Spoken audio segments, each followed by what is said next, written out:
शंकर की मित्रों, ध्यान दृष्टि दर्शन संस्थान के यूट्यूब चैनल पर मैं डॉक्टर प्रवीण गुप्त आप सभी का हार्दिक स्वागत करता हूं। दीपावली के पंचदिवसीय पर्व की आप सभी को हार्दिक शुभकामनाएं। मैं एक सीरीज आप सबको दे रहा हूं इस पंचदिवसीय त्योहार पर, जिसमें पांचों त्योहारों का क्या शास्त्रीय और आध्यात्मिक महत्व है। इसके पूर्व मैंने आपको धनतेरस के पर्व के आध्यात्मिक महत्व को लेकर एक वीडियो दी हुई है, और आज मैं बात कर रहा हूं नरक चौदस यानी छोटी दीपावली के बारे में। तो वीडियो को के अंत तक अवश्य बने रहें, और यदि आपने अभी तक हमारा चैनल सब्सक्राइब नहीं किया है तो चैनल को सब्सक्राइब कर लें, बेल आइकन दबाकर ऑल पर क्लिक करें ताकि हमारी हर वीडियो का नोटिफिकेशन आप तक पहुंचता रहे। चलिए प्रारंभ करते हैं। आज नरक चौदस पर्व का शास्त्रीय महत्व क्या है, आध्यात्मिक महत्व क्या है और प्रतीकात्मक रूप इसका क्या है। क्योंकि हम लोग प्रायः देखते हैं कि आजकल के हमारे जो त्योहार हैं वो परंपरा मात्र बनकर रह गए हैं, और हम परंपरागत तरीके से उन त्योहारों को मना रहे हैं। जैसा हमारे परिवारों में जैसा मनता चला आया वैसे ही हम उसको भौतिक रूप से ही मनाकर रह गए हैं। तो त्योहारों का शरीर तो उपस्थित है लेकिन आत्मा विलीन हो गई। मैं चाहता हूं कि हम समझें और त्योहार को वास्तविक त्योहार के रूप में मनाएं, ताकि जो हमारी अंतर की साधना में सहायक सिद्ध हो। हर त्योहार में कोई ना कोई ये संदेश देता अवश्य है, क्योंकि त्योहारों का सृजन हमारे प्राचीन ऋषियों के द्वारा आध्यात्मिक महत्व को लेकर ही किया गया था कि त्योहार के दिन विशेष साधना करो। लेकिन हम अब त्योहारों को केवल इसलिए इस रूप से मना रहे हैं कि बाजार उस त्योहार विशेष के लिए हमें क्या दे रहा है। हम लग्जरी चीजों की ओर भाग रहे हैं, चमक दमक की ओर भाग गए हैं। तो त्योहारों की व्यर्थता दिखाई देने लगी है। तो जो नई पीढ़ी, युवा पीढ़ी जो सांसारिक विद्या में निपुण है, इंजीनियर डॉक्टर हो बन रही है, उसे लग रहा है कि ये सब व्यर्थ है और वो इनसे हटते जा रहे हैं, जबकि ऐसा होना नहीं चाहिए। तो जब तक हम उनके आध्यात्मिक और प्रतीकात्मक महत्व नहीं जानते हैं, हम नई पीढ़ी को ये संदेश नहीं देते कि वास्तव में इस त्योहार के मनाने के पीछे का कारण क्या है, क्यों ये त्योहार मनाया जाता है। जब तक इससे हम अपनी अगली पीढ़ी को संतुष्ट नहीं करेंगे, वैसे स्वीकार नहीं कर रही है। परंपरागत तरीके से तो हम मना ही रहे हैं। चलिए आज इस पर चर्चा करते हैं नरक चतुर्दशी के ऊपर, जिसके इसके 3 भागों में हम इस पर चर्चा करेंगे। इसके शास्त्रीय स्वरूप, इसके आध्यात्मिक स्वरूप और प्रतीकात्मक स्वरूप के ऊपर। इस त्योहार को ये कार्तिक मास की कृष्ण पक्ष की 14 की तिथि को मनाया जाता है। इसे नरक चतुर्दशी, छोटी दिवाली, रूप चौदस, यम चतुर्दशी आदि नामों से भी जाना जाता है। और इस पंचदिवसीय त्योहार का ये दूसरा दिन होता है। तो इसकी शास्त्रीय पृष्ठभूमि क्या है कि पुराणों के अनुसार इस दिन भगवान श्री कृष्ण ने नरकासुर नामक दैत्य का वध किया था। पुराण ये बताते हैं कि इसी दिन भगवान श्री कृष्ण ने नरकासुर दैत्य का वध किया था। नरकासुर जो दैत्य था उसने 16,000 राजकुमारियों को अपने यहाँ बंदी बना रखा था। उन राजाओं के राज्यों को जीतकर उनकी राजकुमारियों को अपने यहाँ 16,000 राजकुमारियों को कैद करके रखा था। भगवान कृष्ण ने उस नरकासुर का वध किया और उन 16,000 राजकुमारियों को मुक्त कराया। लेकिन चूंकि इतने दिनों तक नरकासुर की कैद में रही थी, तो वो राजकुमारियां भगवान कृष्ण ये प्रार्थना करने लगी कि अब हमारे परिवार हमें स्वीकार नहीं करेंगे। तो भगवान कृष्ण ने उन्हें अपनी शरण में रखा था। जो लोग सही नहीं जानते हैं वो ये कहते भगवान कृष्ण ने 16,108 रानियां थी। उनका एक ही विवाह हुआ था भगवान कृष्ण का, वो रुक्मणी के साथ।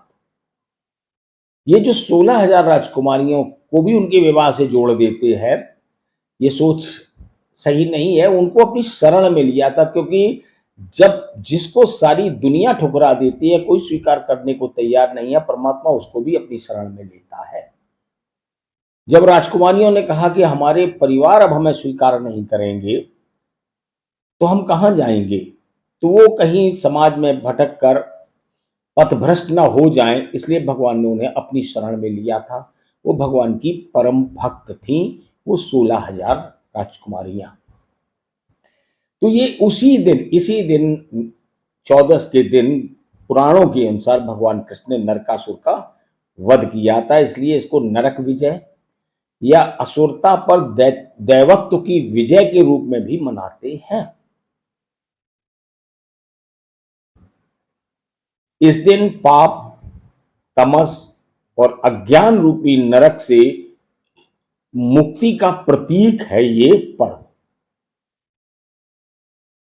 पाप से मुक्ति, तमस से मुक्ति यानी अज्ञानता से मुक्ति, और इन ये सब नरक है।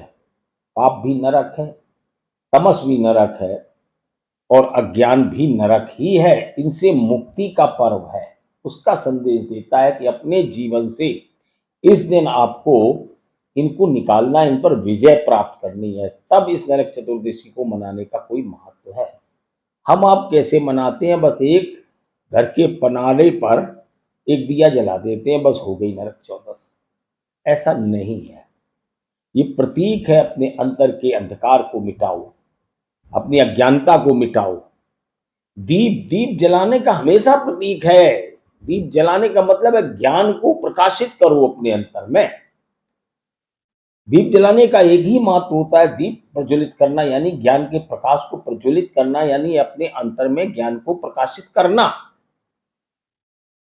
और कहां रखते हो? प्रणाली के ऊपर, यानी वो नरक है आपके घर का। आप भी जान दे कर वही रहे हो, लेकिन समझ नहीं रहे हो कि इस नरक के ऊपर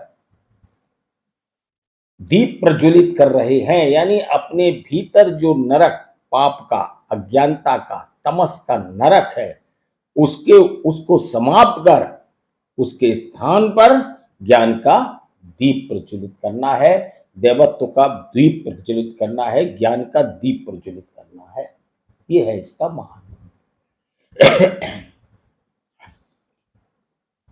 अब पुराणों के अनुसार जो उसकी मान्य पूजा पद्धति है, उसकी शास्त्रीय विधि है अभ्यंग स्नान। स्नान का बड़ा महत्व है। प्रातःकालीन जो स्नान की विधि है कि ब्रह्म मुहूर्त में सूर्योदय से पूर्व उठकर तेल मालिश करें, तिल के तेल से या उबटन से। उसके बाद अभ्यंग स्नान करें।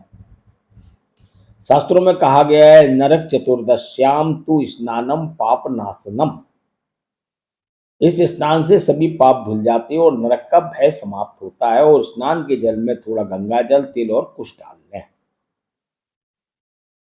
और होता क्या है कि स्नान के जल में करवा चौथ के करवा का पानी डाल दिया जाता है। स्नान कराते हो, लेकिन डालते क्या हो? करवा चौथ के करवा का पानी डालकर स्नान करते हो। यानी आप भी जानते हो इसका स्नान कुछ विशेष महत्व रखता है। और शाम के समय क्या करते हो? संध्या समय यमराज की प्रसन्नता हेतु यम दीप दान क्रिया किया जाता है। घर के मुख्य द्वार या दक्षिण दिशा में एक दीपक जलाकर रखा जाता है और ये मंत्र बोला जाता है मृत्युना पासस्तेन कालेन सहयोजितः त्रायन्ताम यमदूतास्मान दीपेनास्मिन् हुतेन च। यानी इस दीपदान से अकाल मृत्यु और यम की यातना से रक्षा की प्रार्थना की जाती है। और जो उसमें पूजन और जो जप किया जाता है वो है भगवान श्री कृष्ण का, माता लक्ष्मी का, और यमराज की पूजा करें। ओम नमो भगवते वासुदेवाय या ओम यमाय नमः मंत्र का जाप करें।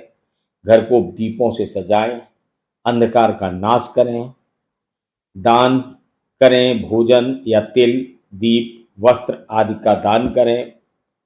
घर के परिवार के बड़ों के नाम पर भी दान करें।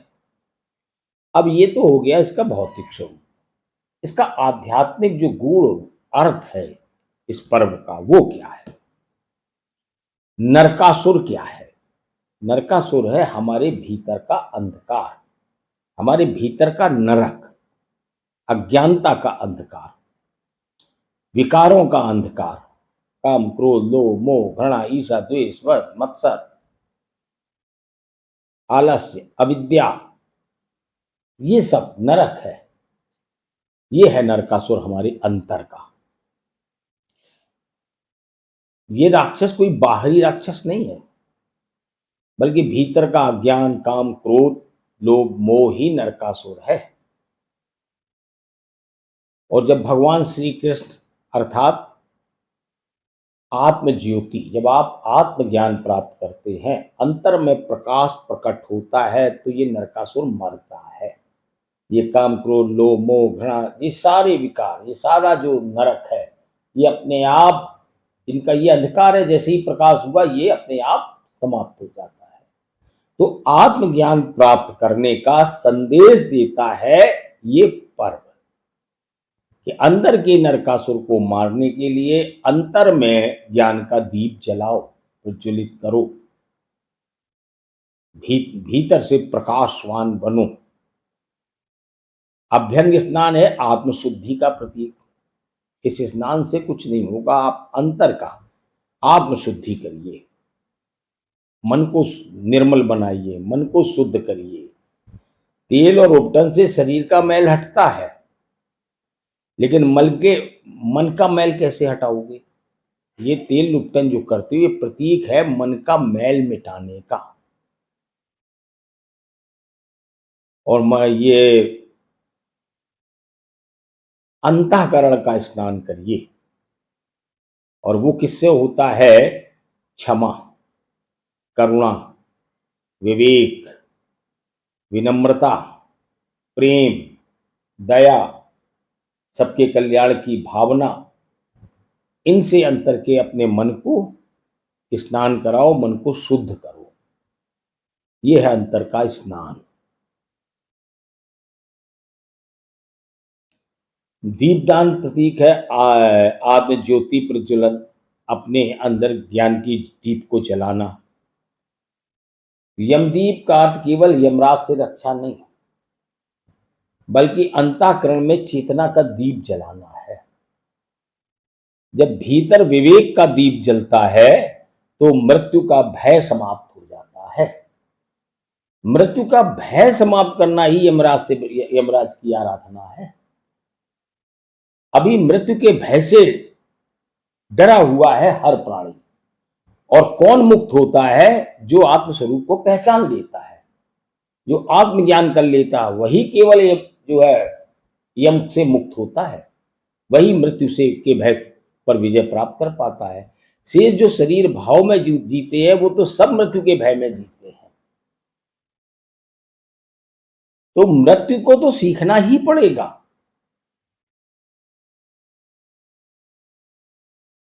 जानना ही पड़े। लोग तो मृत्यु की बात तक से करने से घबराते हैं, भाई ये मृत्यु की बात है मत करो, डर लगता है। बात भी करने से डर लगता है। और इसको तो सीखना है, समझना है, इस मृत्यु के पार जाना है। मृत्यु के पार जाना है, मृत्यु में फंसे नहीं रहना है। तो जब मृत्यु पर चर्चा नहीं करोगे, तो मृत्यु के पार कहां से जाओगे?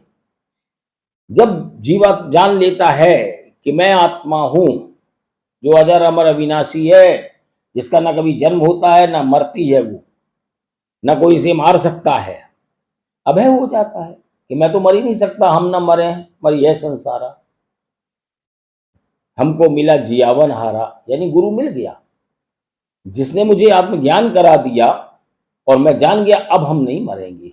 हमको तो जिलाने वाला मिल गया, सदगुरु मिल गया।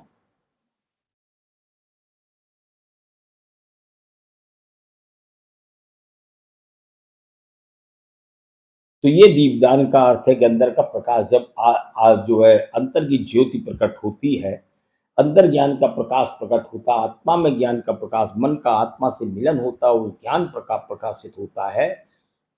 यही दीपदान है, यम का दीपदान जो उस दिन करते हो। और नरक से मुक्ति, आत्मज्ञान का जागरण। जैसे ही आत्मज्ञान हो गया तो अंदर का सारा नरक खत्म हो गया, नरक से मुक्ति हो गई। ये पर्व बताता कि हर मनुष्य अपने भीतर के नरक से बाहर आ सकता है, हर व्यक्ति आ सकता है, यदि वह परमात्मा का आश्रय ले, सदगुरु का आश्रय ले, परमात्मा का आश्रय ले और अंधकार में वृत्तियों पर विजय पाए। जो अंधकार में वृत्तियां हैं, जो विकार हैं, इन विकारों पर विजय प्राप्त करे तो हर कोई अपने अंतर के नरक पर विजय प्राप्त कर सकता है, उससे बाहर आ सकता है और अमरत्व को प्राप्त कर सकता है। तो नरक चतुर्दशी का सच्चा अर्थ है अपने भीतर के नरकासुर का वध करना। अज्ञान के अंधकार से ज्ञान के प्रकाश की ओर की यात्रा का प्रतीक है ये पर्व। और मृत्यु भय से अमर आत्मा के बोध की ओर अग्रसर होने का नाम है दीपावली का उत्सव।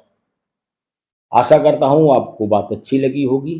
वीडियो को लाइक करें, शेयर करें और कमेंट बॉक्स में अपनी राय अवश्य दें और उत्साह के साथ इस पर्व को मनाइए और अपने अंतर में अंधकार से प्रकाश की ओर यात्रा प्रारंभ करें।